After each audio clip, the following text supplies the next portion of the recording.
Audio Jungle. Bismillahirrahmanirrahim. Assalamualaikum warahmatullahi wabarakatuh. Audio Jungle. Bagaimana kalian semua kabarnya? Ibu doakan agar kalian semua selalu sehat dan selalu dalam lindungan Allah. Amin ya robbal alamin. Kita di rumah saja dulu, jangan kemana-mana. Kita patuhi aturan pemerintah, tetap di rumah, stay safety, stay healthy everyone. Sehubungan dengan aturan pemerintah, bahwasanya kita semua harus belajar di rumah.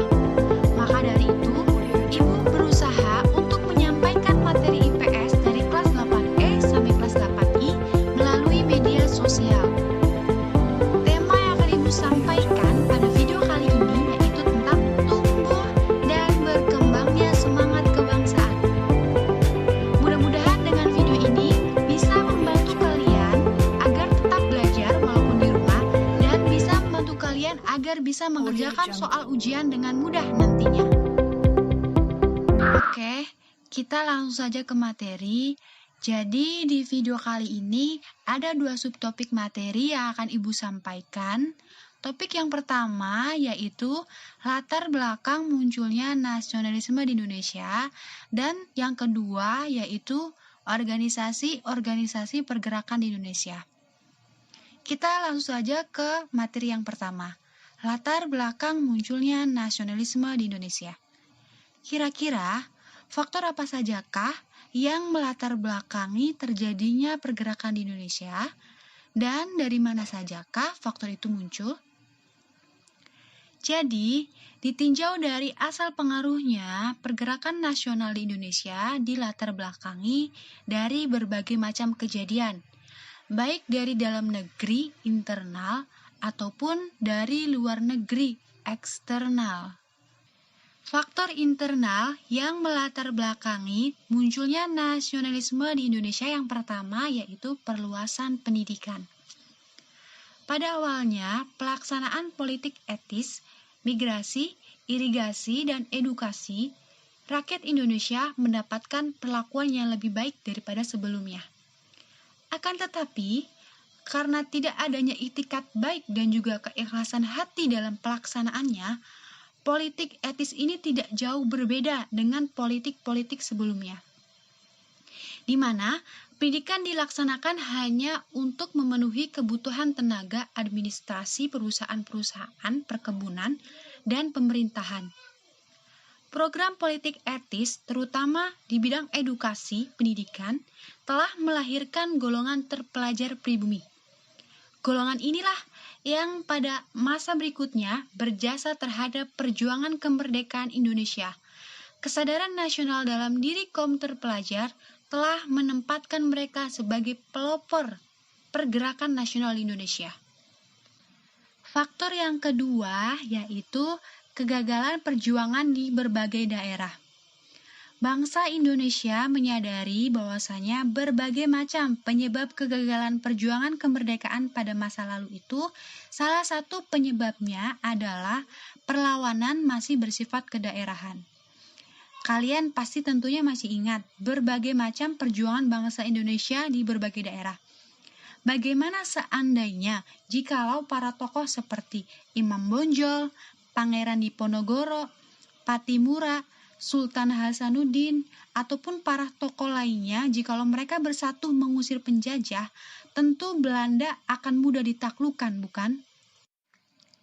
Seperti gambar yang ada di slide ini, gambar tersebut merupakan lukisan karya pelukis legendaris yaitu Raden Saleh, di mana lukisan tersebut menjelaskan tentang bagaimana kegagalan perundingan Pangeran Diponegoro dengan Belanda, yang mana akibatnya yaitu ditangkapnya Pangeran Diponegoro oleh Belanda. Hal ini membuktikan kelicikan Belanda dalam menghadapi bangsa Indonesia. Perang Diponegoro merupakan salah satu perang besar yang dihadapi oleh Belanda. Perlawanan Pangeran Diponegoro tidak lepas dari kegelisahan, penderitaan, penindasan yang dilakukan oleh pemerintah Hindia Belanda. Campur tangan pemerintah Hindia Belanda dalam urusan Keraton Yogyakarta merupakan salah satu penyebab kegelisahan rakyat. Faktor yang ketiga yaitu rasa senasib dan juga sepenanggungan. Bangsa Indonesia mengalami rasa senasib dan sepenanggungan pada masa penjajahan yang sangat panjang dan sangat menyakitkan sejak masa Portugis, VOC, dan juga Belanda. Monopoli perdagangan, sistem tanam paksa, kerja rodi, ataupun yang lainnya merupakan bencana bagi rakyat Indonesia. Penderitaan itu menjadikan rakyat Indonesia muncul kesadaran nasionalisnya dan mulai memahami perlunya menggalang persatuan. Atas prakarsa para kaum intelektual, persatuan itu dapat diwujudkan dalam bentuk perjuangan yang bersifat modern. Perjuangan tidak lagi menggunakan kekuatan senjata, tetapi dengan menggunakan organisasi-organisasi pemuda. Faktor internal yang terakhir yaitu perkembangan organisasi etnis, kedaerahan, dan keagamaan. Perjuangan pergerakan kebangsaan Indonesia menuju kemerdekaan dilaksanakan tidak dengan seketika. Perjuangan tersebut ditempuh melalui proses yang sangat panjang. Hal ini diawali dengan perjuangan kelompok-kelompok etnis dan kedaerahan, seperti Jong Java, Jong Samatranenbon, dan Jong Ambon. Sifat-sifat kedaerahan dan agama pada masa itu masih sangat terlihat. Seiring berjalannya waktu, muncullah kaum terpelajar di Indonesia di mana mereka ini telah membawa perubahan cara pandang. Setelah adanya rasa nasionalisme, sifat kedaerahan dan agama segera ditinggalkan dan diganti dengan semangat nasionalisme.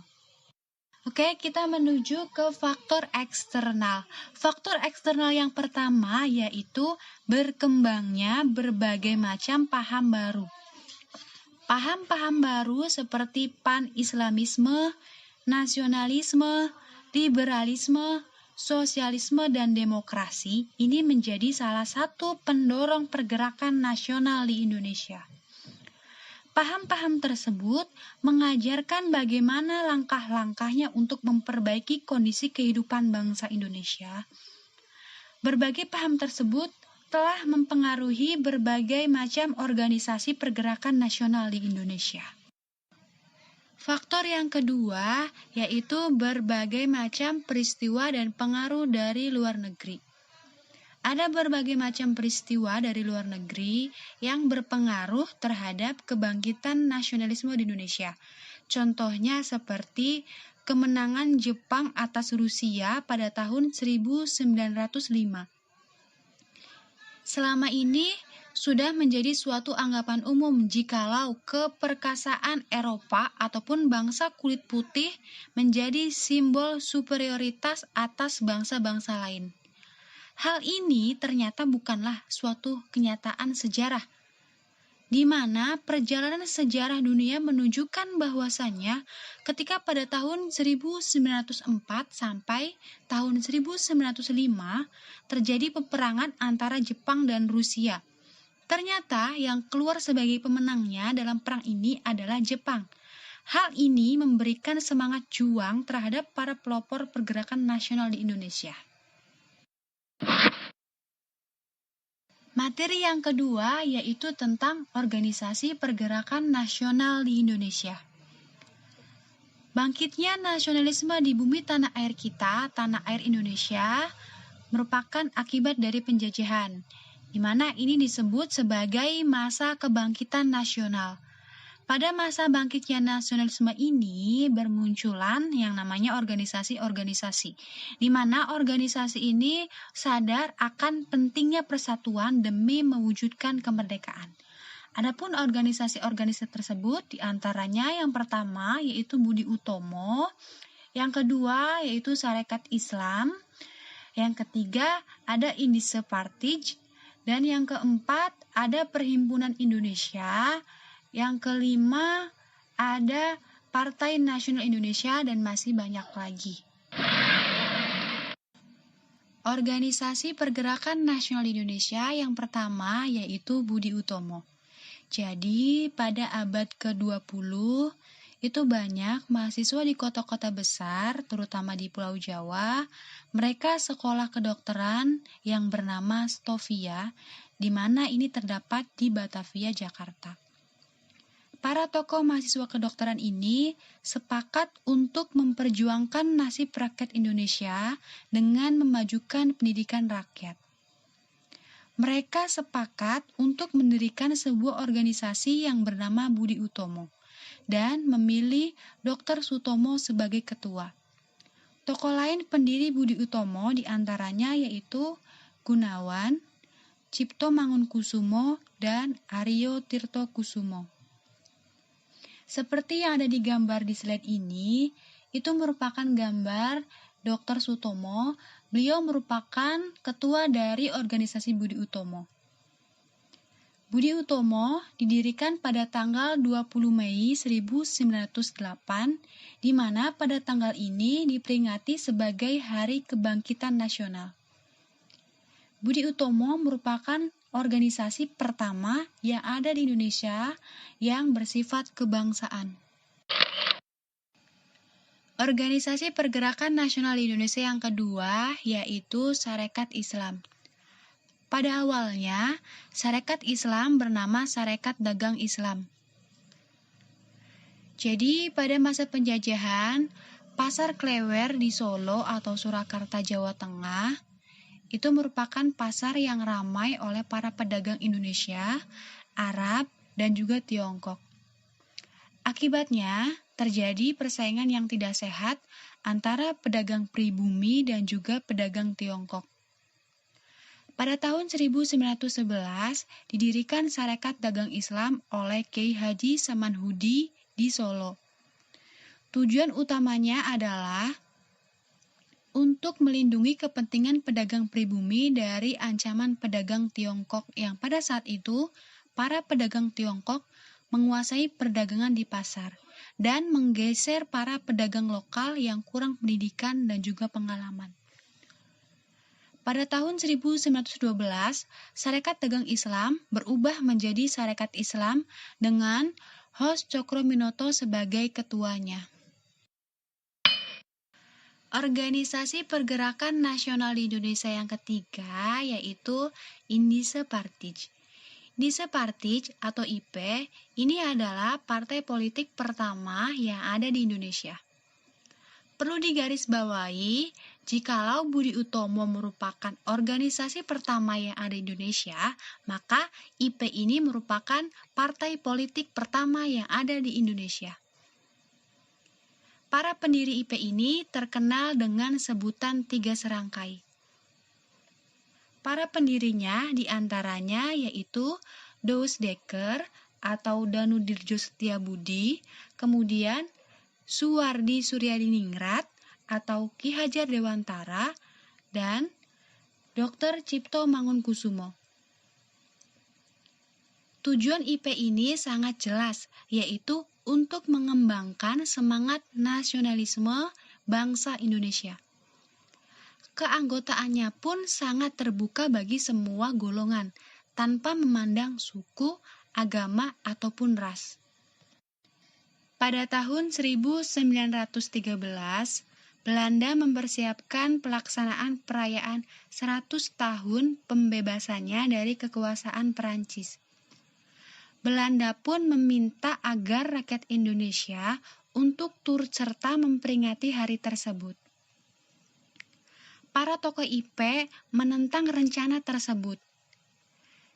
Suwardi Suryadiningrat menulis artikel yang berjudul "Seandainya Aku Orang Belanda".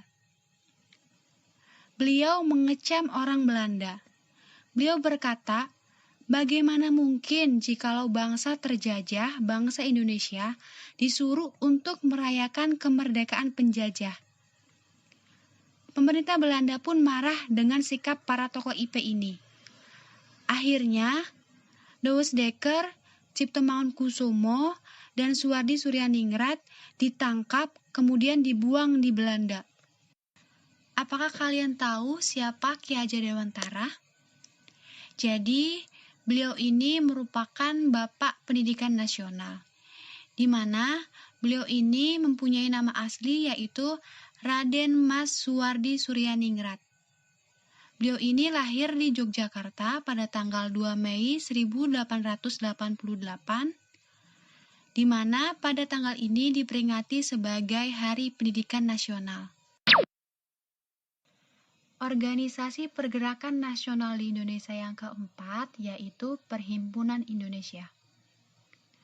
Perhimpunan Indonesia didirikan oleh orang-orang Indonesia di Belanda pada tahun 1908. Adapun tokoh-tokoh pendirinya yaitu Muhammad Hatta, Ali Sastroamidjojo, kemudian Abdul Majid Djodiningrat, Iwa Kusuma Sumantri, Sastro Mulyono, dan yang lain sebagainya. Seperti yang ada di gambar di samping, ini merupakan gambar dari Muhammad Hatta. Muhammad Hatta merupakan salah satu tokoh pendiri dari Perhimpunan Indonesia.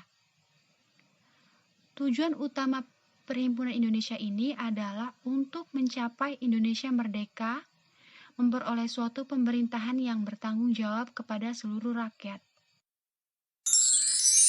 Organisasi pergerakan nasional di Indonesia selanjutnya yaitu Partai Nasional Indonesia.